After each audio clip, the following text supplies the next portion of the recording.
Rated SPG. Ito ay nangangailangan ng striktong patnubay at gabay ng magulang dahil sa mga sensitibong tema at eksena na hindi angkop sa mga bata.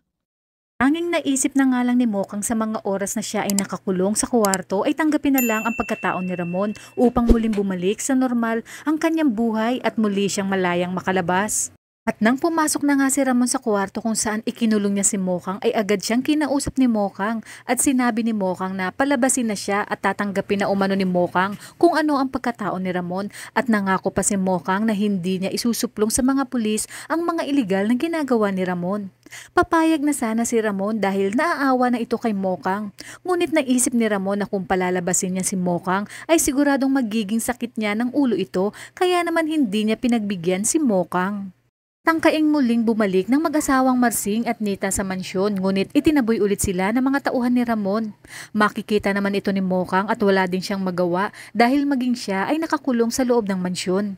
Maagang maliligo si Bubble sa sapa at mapagtitripan ng mga tambay na naroon ang kanyang damit habang si Tanggol naman ay hahanapin si Bubbles sa may-ari ng resort kaya magtataka ang mga ito kung sino umanong Bubbles ang tinutukoy ni Tanggol. Gagawa ng palusot si Tanggol at dito maghihinala na ang dalawa na mukhang hindi nagsasabi ng totoo si Tanggol.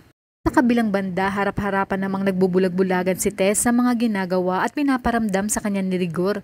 Batid niyang may kakaiba sa kinikilos ni Rigor, ngunit sinarili na lang niya ito at hindi na sinabi pa kay Tinding dahil sigurado umano siya na hindi papayag si Tinding sa mga ginagawa ni Rigor.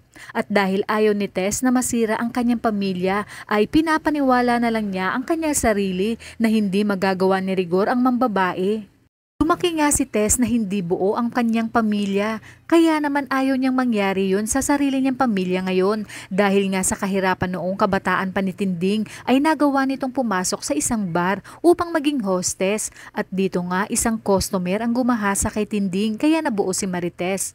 Halos magkatulad nga ng sinapit sina Tinding at Marites dahil nabuo si Tess dahil sa isang panggagahasa kay Tinding at ganun nga din si Tanggol, nabuo si Tanggol dahil sa panggagahasa ni Ramon kay Marites. Kaya nang ipinanganak na ni Tess si Tanggol ay minahal talaga ito ng sobra-sobra ni Tinding dahil parehong-pareho nga sila ng sinapit ni Marites. Samantala may isang bagong karakter nga na papasok sa buhay nila Tinding at Tess ngunit hindi pa nga alam kung ano ba talaga ang magiging papel nito sa buhay nila Tinding at Tess. Sa inyong palagay, siya na kaya ang tatay ni Marites na siyang gumahasa noon kay Tinding at ano na lang kaya ang mararamdaman ni Tinding sa oras na makita niya ito? At kung bago ka pa lang sa aking channel ay mag-subscribe ka na at i-click mo na rin ang bell icon para updated ka sa pinakahuling kaganapan sa paborito mong teleserye, ang FPJ's Batang Quiapo. Hanggang sa muli, salamat!